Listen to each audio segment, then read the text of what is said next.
Friends, मैं विवेक वानखेड़े और हम यहाँ पे पढ़ रहे हैं सीबीएसई क्लास 12th इकोनॉमिक्स का फॉरेन एक्सचेंज रेट ये चैप्टर। और ये फॉरेन एक्सचेंज रेट की हमारी 7th और लास्ट वीडियो है। इसमें कॉन्सेप्ट फॉरेन एक्सचेंज रेट के सारे खत्म होंगे।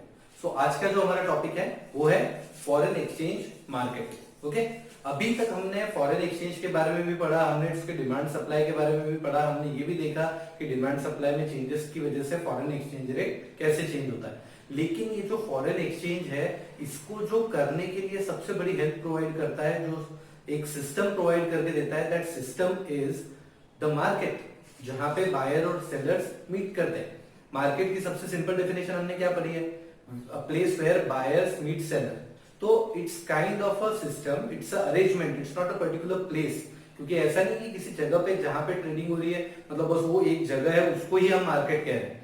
यदि कोई सेलर आपके घर पे भी आ गया है तो even the place where you are transacting with the seller, that particular place again it is a market. Okay, so foreign exchange market मतलब क्या? जहां पे फॉरेन की करेंसीज का ट्रांजैक्शन होगा। It's a very simple topic कि foreign की currencies का जिस जगह पे ट्रांजैक्शन हो, बायर्स सेलर्स को जहां पे खरीदा या सेल किया जाए, बाय किया जाए या सेल किया जाए, so that particular place is market. Okay, foreign exchange market in which foreign currencies are bought or sold, जहां पे foreign currencies को खरीदा या बेचा जाता है। Okay, then buyer and seller, ये जो buyers हैं और जो sellers हैं ये कौन है? मतलब देखो बेसिकली क्या है कि buyers and sellers तो आ गए, लेकिन ये buyers and sellers ये है कौन? Buyers and sellers are individuals, maybe firms, maybe commercial banks, maybe government banks or the brokers. जो फॉरेन एक्सचेंज मार्केट के ब्रोकर्स होते हैं वो एक तो। अब ये देखो इंडिविजुअल्स कैसे ट्रेडिंग करते हैं फॉरेन एक्सचेंज में। जैसे कि आपको कुछ सामान इंपोर्ट करना है कहीं से, आप कहीं से मंगवा रहे हैं, आपको कोई मशीन पसंद आई, आप अपनी मदर के लिए एक्सरसाइज के लिए मशीन मंगवाना चाहते हैं, शायद इंडिया में कॉस्टली है, फॉरेन से रिलेटिवली सस्ती पड़ रही है और अब उसके जो स्पेसिफिकेशंस है वो थोड़े बेटर मिल रहे हैं, तो आप वहां से मंगवा रहे हैं। या फिर काफी सारे मेरे स्टूडेंट्स हैं वो कॉस्मेटिक्स मंगवाना पसंद करते हैं फॉरेन से, तो वो जो सारी चीजें एक इंडिविजुअल मंगवाता है या फिर वो कुछ चीजें जो एक इंडिविजुअल अपने किसी दोस्त को वगैरह गिफ्ट में भेजता है, उन सबके लिए जो भी उसको ट्रांजैक्शंस की जरूरत पड़ती है, उसको डॉलर्स की जरूरत पड़ती है या किसी और करेंसी की जरूरत पड़ती है, so that is a individual. Firms का तो आपको पता ही है, इंपोर्ट एक्सपोर्ट का उनका पूरा काम है फर्म्स का, जो फर्म अपना ट्रांजैक्शन करती है। उसके अलावा commercial bank is a biggest trader because many of the commercial banks have their holdings in the foreign companies, they are invested their money there, क्योंकि वो उनको ऐसा लगता है कि वहां पे पैसा ग्रो ज्यादा होगा। so to let that money grow they have invested there, and many of the foreign nationals they are holding accounts in the Indian banks also. Okay, so to take the speculative benefits of that, or maybe to finance their Indian transactions, they have certain transactions with the commercial banks. So for that exchange rate is needed. Even some foreign banks are established in India. कुछ foreign banks है जो India में काम कर रही है, तो उनको भी ट्रांजेक्शन के लिए पैसे की जरूरत पड़ती है, तो वो भी फॉरेन एक्सचेंज मार्केट में डीलिंग करते हैं। देन गवर्नमेंट बैंक कौन सी हमारी? आरबीआई अपने रिजर्व मेंटेन रखने के लिए, बैलेंस ऑफ पेमेंट को फाइनली बैलेंस करने के लिए, जो अकोमोडेटिंग वाले ट्रांजेक्शंस करती है ना, हमने पढ़ा था बैलेंस ऑफ पेमेंट में, अकोमोडेटिंग वाले ट्रांजेक्शंस, तो वो करने के लिए भी उनको जरूरत पड़ती है, रिजर्व मेंटेन रखने के लिए भी आरबीआई को जरूरत पड़ती है। And then last but not the least is brokers. ये ब्रोकर्स वो हैं, they help in the success of the speculative motive of the holders of the currency, because when these brokers they kind of help them for share trading and for other kinds of currency trading, तो उसके भी brokers रहते हैं, वो लोग भी वहां पे इन्वॉल्व है। ठीक है, तो ये एक छोटा सा ब्रीफ था, इतना ज्यादा पोर्शन हमारे सिलेबस में है नहीं, पर ध्यान रखने के लिए इतना इंपॉर्टेंट है। Then it is a system not a place, ये तो हम बार बार बोल ही रहे, किसी market is kind of arrangement, it's not a particular place कि ये मार्केट है, यदि मुझे यहाँ से ट्रांजेक्शन करना है तो मैं यहाँ से भी ट्रांजेक्शन कर सकता हूँ। So it is a system, it is not a particular place कि नहीं मुझे तो ट्रांजैक्शन करना है तो अब मुझे ऑल द वे दिल्ली जाना पड़ेगा, उस जगह पे जाके ही डॉलर लेना पड़ेगा, रुपीस देना पड़ेगा, ऐसा कुछ नहीं। Okay, so the system. Then here one more explanation. Foreign currencies are, foreign currencies का क्या करते हैं मार्केट के अंदर, मार्केट में क्या करते हैं, they are traded, they are converted and exchanged in forex market. उनका ट्रेडिंग होता है, ट्रेडिंग इधर से उधर, कन्वर्जन होता है एक करेंसी से दूसरी करेंसी में जो आपकी रिक्वायरमेंट होती है उसके अकॉर्डिंग, और एक्सचेंज होता है, they have been exchanged for other form of currency. तो ये सारे काम कहाँ पे होते हैं, फॉरेन एक्सचेंज मार्केट। अब ये तो एक ब्रीफ इंट्रोडक्शन था फॉरेन एक्सचेंज मार्केट का। इसका एक और छोटा सा टॉपिक जो कि हमारा लास्ट टॉपिक है वो है kinds of foreign exchange market. वो देखते हैं एक बार कि कितने टाइप के फॉरेन एक्सचेंज मार्केट होते हैं। ये काइंड्स ऑफ मार्केट के पहले एक और टॉपिक है functions of foreign exchange market. ये एक बार देख लेते हैं, कभी कभी आता है एग्जाम में functions of foreign exchange market, इसके बाद काइंड से। Okay, so functions of foreign exchange market में पहला फंक्शन क्या है, transfer function. Now what is this transfer function, एक कंट्री से दूसरी कंट्री को ओनरशिप ट्रांसफर करना, मतलब जो परचेसिंग पावर उस करेंसी को लेके है वो परचेसिंग पावर ट्रांसफर करना। प्रैक्टिकली करेंसी नहीं ट्रांसफर हो रही है, when I am giving them rupees, actually I am giving them a value कि इतने वैल्यू का वो परचेज कर सकते हैं। Practically this rupee is not going, suppose if I am having some rupee, this rupee is not going to them. Okay, so purchasing power transfer हो रही है उनको। अब ये परचेसिंग पावर किस तरीके से ट्रांसफर हो सकती है, या तो बैंक ड्राफ्ट बना के देगा, ठीक है, ड्राफ्ट उतने रुपए का जितने रुपए वो यहाँ पे खर्च कर सकते हैं, या फिर वो बिल ऑफ एक्सचेंज बना के देगा, बिल ऑफ एक्सचेंज या बैंक ड्राफ्ट, या फिर टेलीफोनिक ट्रांसफर भी होता है जिसमें ऑनलाइन वो इलेक्ट्रॉनिक मनी जो दिखता है कि वो है बट प्रैक्टिकली करेंसी नहीं जाती है। So the transfer is of what, transfer is of purchasing power between various companies and between various countries also. So ठीक है, many countries get a purchasing power by this market. So market gives them, market provides them a purchasing power of a particular amount. जितने भी amount का होना है उतने amount का purchasing power उनको दिया जा रहा है। तो ये ट्रांसफर फंक्शन है। तो ट्रांसफर में क्या ट्रांसफर किया, परचेसिंग पावर। दूसरा बड़ा interesting credit function. Credit function में क्या करते हैं, क्रेडिट फंक्शन में ये बिल ऑफ एक्सचेंज जो बनाते हैं अपने, वो बिल ऑफ एक्सचेंज 3 महीने की मैच्योरिटी के साथ दे देते हैं कि after 3 months you can receive the payment, today you do the transaction. आज आप ट्रांजैक्शन कर लो, आज आप पोजीशन ले लो गुड्स का, आप सामान उठा लो और पेमेंट आप 3 महीने के बाद दे दें। तो 3 महीने तक का मैच्योरिटी पीरियड वो बिल ऑफ एक्सचेंज में होता है। इन 3 महीने में सेलर क्या करेगा, फॉर एग्जाम्पल मैंने कुछ वहां से गुड्स मंगाए जो मुझे यहाँ पे बेचने हैं, अब मुझे उनसे गुड खरीदने मतलब मुझे उनको डॉलर में पे करना पड़ेगा। अब जब मुझे उनको पे करना है तो मेरे पास अभी पैसे नहीं है, तो मैं ये क्रेडिट फंक्शन का यूज कर सकता हूँ। मैं क्या करूंगा, मैं उनसे बिल ऑफ एक्सचेंज ले लूंगा, बदले में सामान अभी ले लूंगा और उनको बिल ऑफ एक्सचेंज हमारी बैंक इशू कर देगी।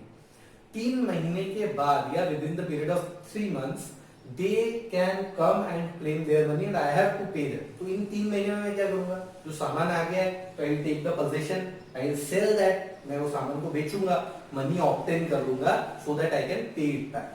तो इतना टाइम वो देते हैं। तो ये भी एक बहुत अच्छा फंक्शन है। यदि आप में से कोई किसी के दिमाग में आइडिया है एक्सपोर्ट्स या इंपोर्ट्स को लेके, तो उनके लिए क्रेडिट फंक्शन एक इंपॉर्टेंट है। ऐसा नहीं कि हर किसी को क्रेडिट देते हैं, you must keep certain things, but business start करने के पॉइंट ऑफ व्यू से ये अच्छा तरीका है, इस फंक्शन का यूज किया जा सकता है। And definitely there is some limit to credit, nobody gives you unlimited credit. Okay, so credit function ये भी मार्केट की हेल्प से होता है। Third function is hedging function. ये बड़ा इंटरेस्टिंग। हेजिंग फंक्शन क्या है, देखो आपको पता है कि मार्केट में फ्लोटिंग रेट सिस्टम है, मैनेज फ्लोटिंग भी है और डर्टी फ्लोटिंग, उसमें बीच में वैल्यू होता रहता है। तो यदि मान लो रेट कम हो गया, ज्यादा हो गया, तो उससे किसी एक पार्टी को तो रिस्क हमेशा रहेगी। If rate increases one party will lose, if rate decreases other party will lose. ठीक है, सो somebody will lose in both the cases. So to avoid that risk of fluctuations of the foreign exchange rate, वो exchange rate के fluctuation से जो नुकसान हो सकता है उस नुकसान को रोकने के लिए hedging function का यूज किया जाता है। और hedging function में होता क्या है, hedging function में क्या करते हैं, ट्रेडिंग बाद में होती है, ट्रांजैक्शन बाद में होता है, आज वो सिर्फ रेट डिसाइड कर लेते हैं। आज क्या करते हैं, रेट डिसाइड कर लेते हैं और रेट डिसाइड करके फ्यूचर डेट एक डिसाइड कर लेते हैं कि उस फ्यूचर डेट पे हम ट्रांजैक्शन करेंगे। बट रेट आज डिसाइड। अब रेट के आज डिसाइड होने से बेनिफिट क्या है कि दोनों की रिस्क कवर हो गई। उनको हो सकता है किसी को एक्सपेक्टेशन हो कि यार हो सकता है मुझे ज्यादा रिस्क हो इसमें, यदि उसको आज पता लग गया कि नहीं रेट मेरा फिक्स हो चुका है तो अब कुछ भी रिस्क और ज्यादा भी हुई तो एक लिमिट तक ही रहेगी। ठीक है, फिर भी देखो फायदा है नुकसान किसी ना किसी का उस डेट पे होता होगा, लेकिन एक unexpected loss is not something which a businessman look up to. Expected loss is okay, लेकिन unexpected loss is not okay. So इसीलिए हेजिंग फंक्शन को भी फॉरवर्ड मार्केट यहाँ पे क्या करता है, जो फॉरेन एक्सचेंज मार्केट जो है, फॉरेन एक्सचेंज मार्केट के दो काइंड से वो बाद में पढ़ेंगे, उसमें फॉरेन एक्सचेंज मार्केट में एक फंक्शन ये भी है मार्केट का कि वो हेजिंग अलाउ करता है। तो वो दोनों जो भी पार्टीज हैं, पार्टी 1 पार्टी 2, उनके बीच में एक अग्रीमेंट कराता है, और वो जो अग्रीमेंट है उसमें सब कुछ मेंशन किया रहता है कि ये किस डेट पे ट्रेडिंग होने वाली है, किस रेट पे ट्रेडिंग होने वाली है, कितना अमाउंट है, कितनी क्वांटिटी है, सारा कुछ डिटेल्स वहां पे मेंशन रहता है। उस अग्रीमेंट को उन दोनों के बीच में करवाने का काम भी ये फॉरेन एक्सचेंज मार्केट करता है। तो ये 3 मेजर फंक्शन है, ट्रांसफर, क्रेडिट और हेजिंग। कोई भी फंक्शन यदि आपको ना समझ में आया हो, दोबारा एक बार रिवाइंड करके सुन सकते हैं, और यदि कोई डाउट है तो कमेंट में डाल सकते हैं। अब हमारा last topic, kinds of foreign exchange market. Foreign exchange market के टाइप्स या काइंड्स कौन से, वो देखिए। ये kinds of foreign exchange market, 2 type के फॉरेन एक्सचेंज मार्केट जो हम पढ़ रहे हैं। पहला है स्पॉट मार्केट, दूसरा है forward market.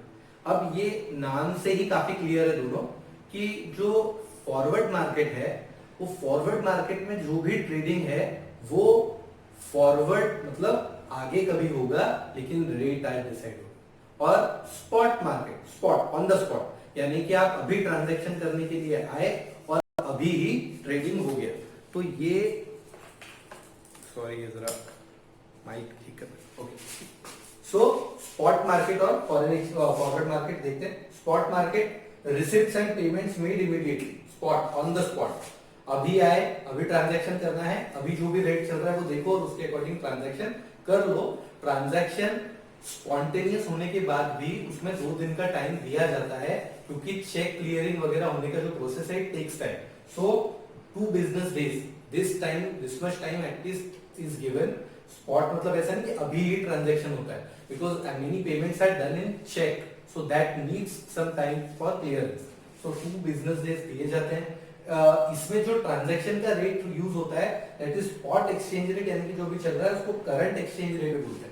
Whichever the current exchange rate, मतलब today I want to transact, whatever the rate is going on today, I will transact as per that particular rate। यानी कि you just go to the market, log in into the market and आपको transaction करना है। आज का जो भी present current rate चल रहा है, आप करंट एक्सचेंज रेट के हिसाब से उसको ट्रांजैक्ट करते हैं। सो ये आपका स्पॉट मार्केट, ओके।